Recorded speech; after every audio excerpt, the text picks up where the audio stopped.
The Black Doctors podcast highlights the stories of minority professionals with the goal of inspiring others. If you like what you hear, please subscribe and share with others, because the next generation can't be what they don't see. Tune in every Monday to hear our stories told by us. Hello and welcome to the Black Doctors podcast. I'm Stephen Bradley, your host. Thank you so much for tuning in and joining us for another episode. If you enjoy this show, please head over to iTunes where you can subscribe. You can leave a comment or a rating or review of the show, and this helps us to grow and reach a larger audience and help more people with this information. This episode is going to be a little different. I know I typically interview other healthcare professionals, and I honestly think it's a little easier to sit back and kind of listen to other people tell their stories and share the things that they've gone through in their day-to-day practice. I was recently speaking with Dr. Nee Darko on his podcast, and he kind of encouraged me to tell my story, and I think that this is a great time to do just that. I want to tell part of the story, and one of the things I do receive a lot of questions about is military medicine. I have been on active duty for 3 years now with the United States Navy. I'm a lieutenant commander. And this episode, I'm going to dig deep and kind of tell my story about how I joined the military and talk about my experiences thus far as a member of the armed forces. Before we get started, I do have to say that these thoughts and opinions are my own. They do not represent those of the Department of Defense or the United States Navy. It's just me out here. We have to start at the very beginning, which is a very good place to start, I suppose. So I grew up a Navy brat. My dad was on active duty in the United States Navy. He was a surface warfare officer. That meant he kind of drove and fought ships, if you will. He worked in the engineering department on a couple of destroyers and on aircraft carriers. And he was responsible for leading his team, and I think a lot of the maintenance and making sure the systems worked, and leadership, other things like that he was doing in the Navy. But that was how I was raised. We grew up moving up and down the East Coast. I was actually born in Philadelphia when my dad was stationed at the shipyards there. So it was an incredible inspiration to me growing up. And obviously, I always had dreams of joining the Navy and kind of doing that because of the legacy set by my dad. So you can fast forward a couple years. I went to college. Initially, I had planned on joining the service after college, but decided to go to medical school and didn't have time to kind of sign up, I guess. Once I was accepted to medical school, I did reach out and try to join through the Health Professions Scholarship Program, which is kind of the largest or most common way that physicians do join the military. However, I was a little late getting the application in and was not accepted into the program. I think, everything works out for the best, because looking back, I'm kind of glad I didn't enter using that route and entered a different way. I was at Howard for medical school, had a fantastic 4 years there in DC before continuing on to residency at the University of Chicago. As I moved to Chicago, I once again kind of looked into joining the service and what options I had for entering the military. I learned about the Financial Assistance Program, which is a scholarship program. It does give some additional bonus money during residency. I think the numbers were about $60,000 a year during residency. Now, this is pre-tax, so I found out pretty early on what taxes look like on that sum of money. So the program paid me this additional money for 3 years, and in return, I owed 4 years in active duty service. Contrary to popular belief, the Navy did not pay off my student loans. They did get me for cheap. So again, it was just the 3 years of extra kind of bonus money that I received in residency with a 4-year commitment once I finished residency. I was able to use some of that money to pay off some loans that I had and to invest it in other areas. So that was nice. Obviously, living was a little easier for me in residency. Towards the end of residency, I really wanted to go into critical care. That was my dream since being a medical student at Howard and rotating in the surgical ICU. I loved it. I knew I wanted to be an intensivist. So as I was preparing to apply to fellowship, I knew I was like, well, I should probably check in with the Navy, because this whole time, like the last 3 years of residency, the Navy didn't really reach out to me. I was just kind of hanging out on my own, just, living life, enjoying residency, enjoying Chicago. So I ended up Googling a couple of different names and trying to research who was in charge of Navy medicine. This is as like a pretty much complete civilian. That's what I was at the time, in my opinion anyways. Apparently I was actually in the reserves. So I found the name of one individual and I sent them an email. Hey, I'm coming on active duty, but I'd like to do fellowship. Is it possible for me to apply to fellowship? And the reply I received back was, please use your official military rank and title when sending government emails. I was like, okay, well, fired back a response. Well, what is it? And they said, you're Lieutenant Anthony Stephen Bradley, U.S. Naval Reserve. So that's when I realized, like, oh, I'm in the Naval Reserve. I guess I signed some paperwork for this. The individual told me the Navy didn't have a need for critical care anesthesiologists, so I was going to report after completing residency to fulfill my orders. Cool. So about springtime, before I finished residency, I actually got my orders in the mail. Forgot to mention, so my little brother actually joined the Navy coming out of college. He did ROTC, and he'd been on active duty for a couple of years now. I was actually out visiting him. He was stationed in Hawaii on a destroyer out there, and that's when I got the results for where I would be going to serve on active duty. I was able to pick from a couple of different places. And fortunately, I ended up at Naval Medical Center Portsmouth. It is one of the big 3 hospitals for the Navy. The Navy has 3 military treatment facilities, which are kind of your tertiary care level centers. And this hospital is located in Virginia. My brother had orders to work in the Virginia area as well. So that lined up and we're going to end up living together. So I opened the orders, kind of worked to decipher and see what they meant. I was supposed to show up July 1st, which was a Sunday. I finished residency literally on June 30th and packed up everything. The military moved all of my stuff across country free of charge. That's one of the perks of being in the military. It's kind of a pain to fill out the paperwork and get all that stuff set up, but it got set up. They came, they moved me out of my condo. And June 30th, I packed my stuff up and left Chicago, driving to Virginia. July 1st was a Sunday, so I checked in July 2nd. I actually drove overnight, stopped and saw some friends along the way. Towards the end of residency, I had grown out some locks, and so those were down to my shoulders, but I obviously knew I would have to cut those before going to military. So I went and had my buddy Jared Miller. He's one of my good friends. He was a surgery resident in Chicago. He's also a barber. So he cut my hair before I hit the road to go to Virginia. I showed up to my hospital, shaved, because I was like, okay, I probably need to shave before I show up. And then I checked in to the hospital, filled out a lot of paperwork. I was like, okay, I guess this is the military. This is what you do. And that was that. So I started at my new duty station in July. So a couple of things happened next. One, I had to take my written boards for anesthesia. So I had a couple of weeks to finish studying for those. And I wasn't credentialed yet, even though I sent in all my credentialing paperwork at the beginning of summer.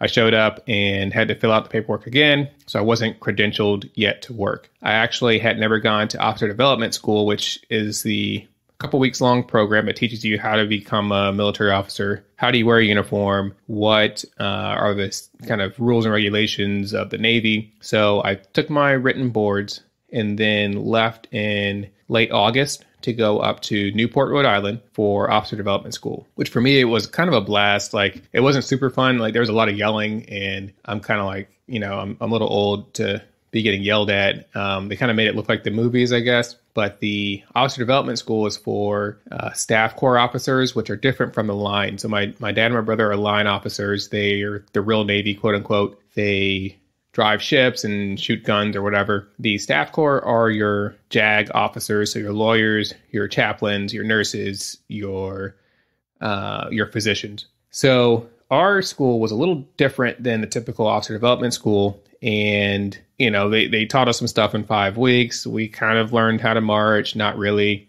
There was like some specific ways you're supposed to walk into the chow hall and how you eat your food. And they're supposed to teach you like discipline and military bearing, which was cool.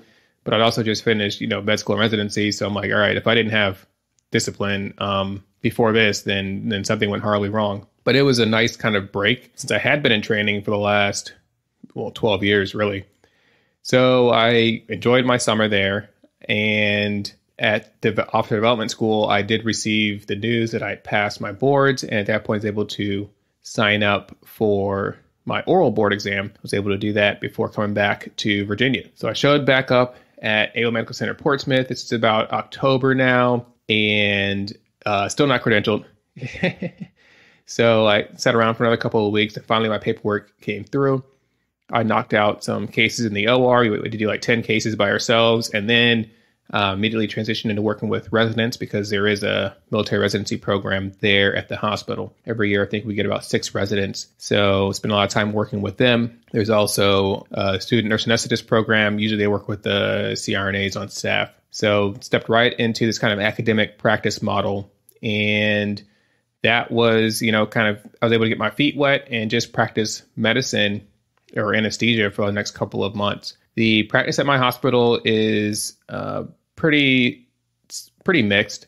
A day or two of the week, I would spend doing cases in the OR. Probably one day of the week, supervising the acute pain service with residents. And we're doing nerve blocks. We're seeing inpatient pain consults. Every now and then I would do pediatric cases, and then sometimes I would run the board.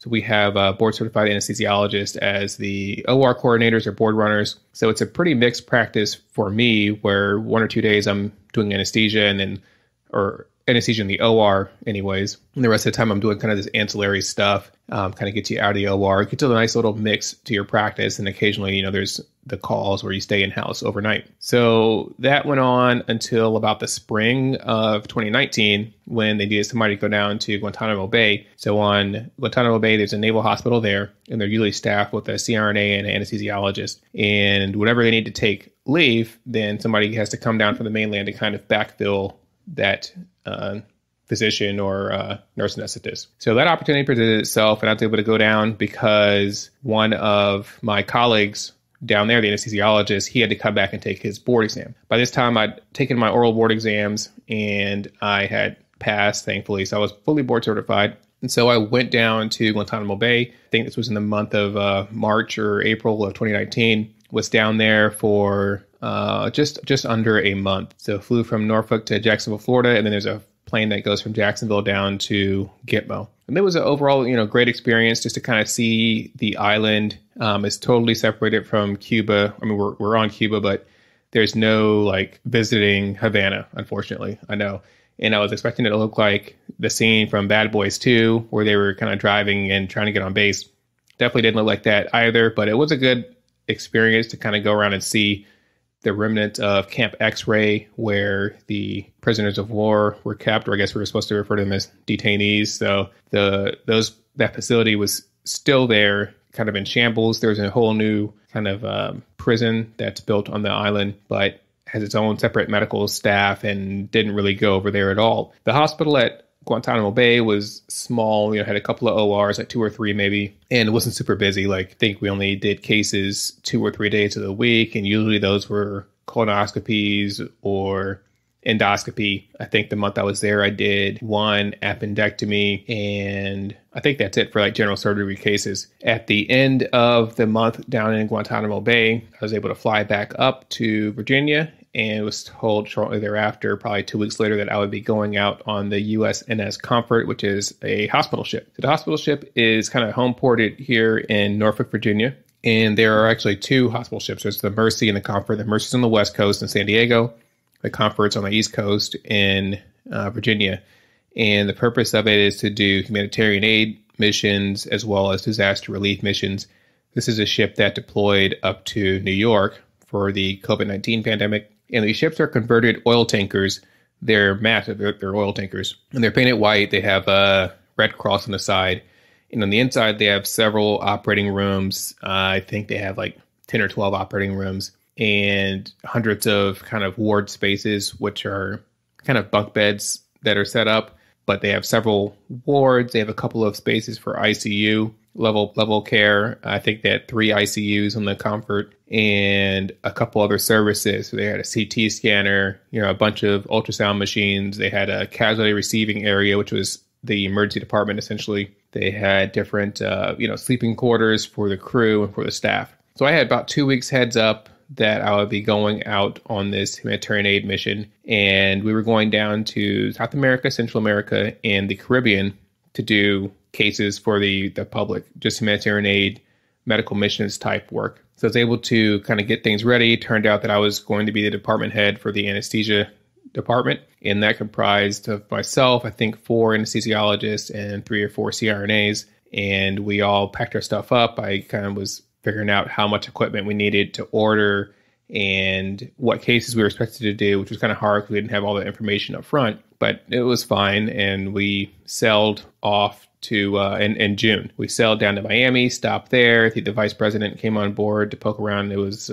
Pence at the time. We left Miami, sailed through the Panama Canal, which is a cool experience. And then I think our first stop might have been in Peru or Ecuador, and we started seeing patients. So this was a 5-month mission, and it was kind of rinse repeat all throughout the mission. We did 10 different stops, 10 different countries, and each stop was about 10 days. The first day, they would fly supplies off of the ship. We did deploy with the helicopter squadron. So they would start flying supplies off the ship to set up a medical engagement site. And the next day, the surgical services team, we would go ashore. So the anesthesiologists and the surgeons would go ashore and start screening patients. We kind of had strict criteria in terms of who could and could not be brought on board the ship, but we would see, about 80 to 100 patients on the second day of the mission. And that same day, the first group would start to be brought to the ship. That third day of the mission, we would start operating in the morning. We do pretty much a full day of cases, run 3 or 4 operating rooms,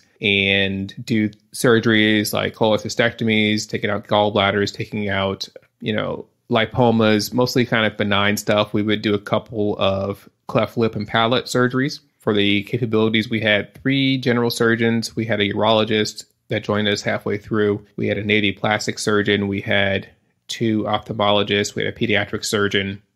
We had a couple of other physicians from other countries. We had a OMFS guy from Canada, as well as our own oral maxillofacial surgeons. We also had a ophthalmologist from Mexico who was with us for most of the trip. So we would just operate for the next couple of days. We'd bring on that group the night before of patients. They'd be in PO at midnight. We'd take them to the OR the next day.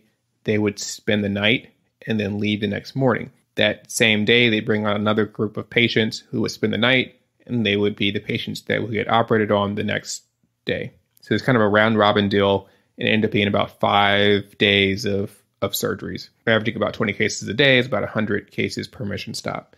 So it was a very interesting experience. Unfortunately, we didn't really get to experience a lot of the cultures of the countries we went to because we would literally just go off the ship one day usually and spend the whole time at this engagement site screening patients. Then we'd spend the rest of the time on the ship. So even though you could see these beautiful countries from sitting in their harbors, you really didn't get a chance to experience any of it. We weren't allowed to get off the ship. We were just there to kind of work and operate and help people. So we did this for 10 different countries. They sprinkled in 2 Liberty ports in there. One was in Costa Rica, where we had like 3 days to get off the ship and explore with, a laundry list of rules and regulations. And then we had another stop in Curacao, beautiful country. And my girlfriend at the time was able to, well, now she's my fiance, but she came down and we were able to spend some time in Curacao. So it was a fantastic break. It really, really helped our relationship because it was hard to kind of communicate because of the distance.